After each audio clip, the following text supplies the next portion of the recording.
Assalamualaikum warahmatullahi wabarakatuh. Bersama saya Mia Utari dalam berita Kedai Bakso Kartel tawarkan menu bakso lobster.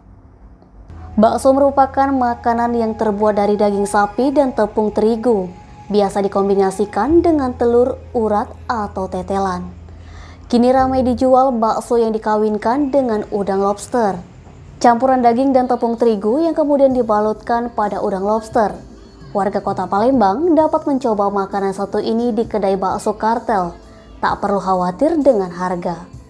Menu bakso yang dijual kedai ini masih sangat bersahabat, mulai dari 19.000 sampai 80.000 per porsi.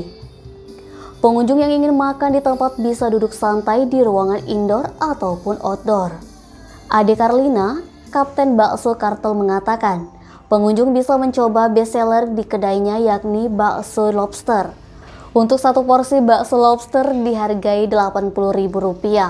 Tak heran jika bakso Kartel selalu dipenuhi pengunjung mencapai ratusan orang setiap harinya. Selain harganya yang terjangkau, rasanya juga dijamin buat nagih siapapun yang mencicipi.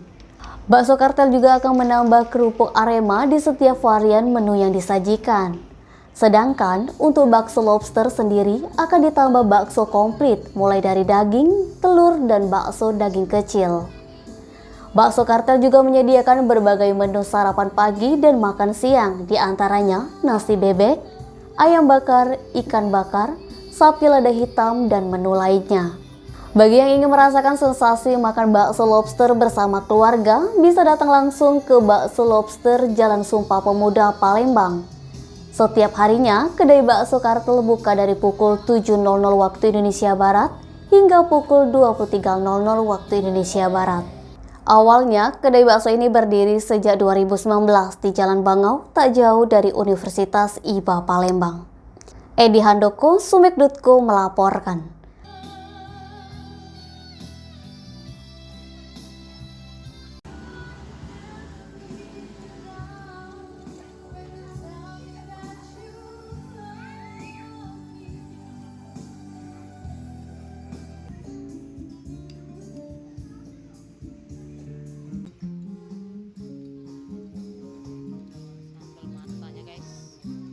Jangan lupa like dan share video ini, subscribe YouTube Sumiko Official. Selalu terapkan protokol kesehatan, sehat bahagia selalu untuk kita semua.